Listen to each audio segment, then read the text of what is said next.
জানাচ্ছি। আজকে আমরা আলোচনা করব এক্সেলের শীট ফরম্যাট নিয়ে। আমরা জানি যে প্রথমে একটি বাই ডিফল্ট হিসাবে শীট 1 ওপেন হবে। পরবর্তীতে আমরা যদি আরও শীট ওপেন করতে চাই তাহলে আমরা এখানে প্লাসে ক্লিক দিলেই শীটগুলো ওপেন হবে।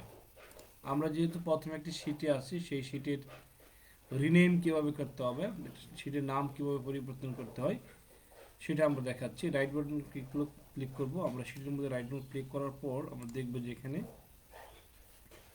আমার কার্সারটা অটোমেটিকলি জ্বলতেছে নিপতেছে। আমি এখান থেকে নাম লিখতে পারি ABC। আমি এখান থেকে লিখে দিলাম ABC। ওকে, এখন আমি দেখতে পাচ্ছি যে আমার এই শীট 1 এর নাম হয়ে গেছে ABC। আমি যদি আবার চাই যে শীটটাকে আমি লুকাবো, হাইড করব, তখন আমি শীটের উপর রাইট বাটন ক্লিক করব। করার পর আমরা দেখতে পাচ্ছি যে শীট হাইট এখানে অপশন আছে। এখন শীটটা হাইট হয়ে গেছে। আবার এটাও যদি শীট 2 যদি আমরা হাইড করতে চাই, এখান থেকে আমরা হাইড করতে পারবো। ওকে, এখন আমরা যে আনহাইড করতে চাই, আবার ফিরিয়ে নিয়ে আসতে চাই, রাইট বাটন ক্লিক করব। আনহাইড কোনটা করতে যাচ্ছি, আগেরটা করতে যাচ্ছি না পরেরটা করতে যাচ্ছি? আমি আগেরটা করতে যাচ্ছি, এখানে আগেরটা করে দিলাম। ঠিক একইভাবে 2 নাম্বার শীটও যদি ওপেন করতে চাই, আমরা আনহাইড করে দেবো এখান থেকে। ওকে, তারপর আমরা যদি চাই শীটের কালার আমরা পরিবর্তন করব। আমরা যদি এখানে শীটের মধ্যে দেখতে পাচ্ছি একটা ট্যাপ কালার আছে, আমরা যদি চাই যে ট্যাপ কালার দেবো, এখান থেকে ট্যাপ কালার দিতে পারি। আমরা যদি চাই এখানে অন্য একটি কালার দেবো, দিয়ে দিতে পারি।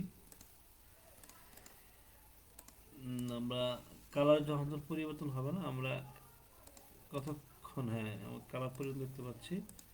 ঠিক একইভাবে আমরা প্রত্যেকটি কালার আমরা এখান থেকে শীটের কালার আমরা চেঞ্জ করে দিতে পারি। আমরা যদি আরও শীট চাই তাহলে আমরা প্লাসে ক্লিক দেব। আর আমরা যদি রিনেম করতে চাই তাহলে যে পুনরায় যদি কোনো নাম লিখতে চাই এই শীটের মধ্যে, তাহলে আমরা রিনেম করে দেব। আমরা যদি চাই যে এই শীটটাকে কী করবো, ডিলিট করে দেব, আমরা ডিলিটে ক্লিক দিলাম। আমার শীটটা ডিলিট হয়ে গেল।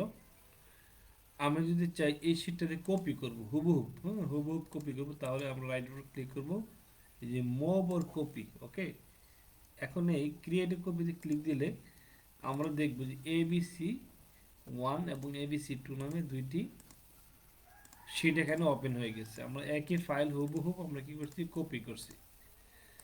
তারপর আমরা যদি চাই যে এখান থেকে প্রোটেক্ট, আমরা পাসওয়ার্ড দিয়ে দেব, অথবা আমার শীট এই পাসওয়ার্ড ছাড়া আমাকে ছাড়া আর কেউ ব্যবহার করতে পারবে না, এখান থেকে আমরা পাসওয়ার্ড দিতে পারি। যেমন আমি এখানে লিখে দিই 1 2 3 দিয়ে আমি এখান থেকে ওকে করলাম। আবার রিএন্টার পাসওয়ার্ড 1 2 3 দিলাম। এখন আমরা যদি এই সেভ দিলাম, সেভ দেওয়ার পরে আমরা যদি এই শীটে যদি লিখতে চাই, আমরা যদি এই শীটে লিখতে চাই, আমরা চাইলে এখানে লিখতে পারবো না, কারণ এটা কি হয়ে গেছে, এটা পাসওয়ার্ড দেওয়া হয়ে গেছে। এখানে পাসওয়ার্ডটা কি করতে হবে, আনলক করে নিতে হবে। ওকে, এই যে এরকম একটা মেসেজ আসতেছে, আমরা চাইলে লিখতে পারবো। এটা কি করতে হবে, রাইট বাটন ক্লিক করে যে আনপ্রোটেক্ট শীট, এখান থেকে আমি আনপ্রোটেক্ট করে দিলে তারপরে আমি আবার পুনরায় লিখতে পারবো। এই ছিল শীট ফাংশন। আশা করি এখান থেকে সকলে আমরা বুঝতে পেরেছি। পরবর্তীতে আরও অন্য ভিডিওতে আমরা কথা বলবো। ধন্যবাদ সবাইকে।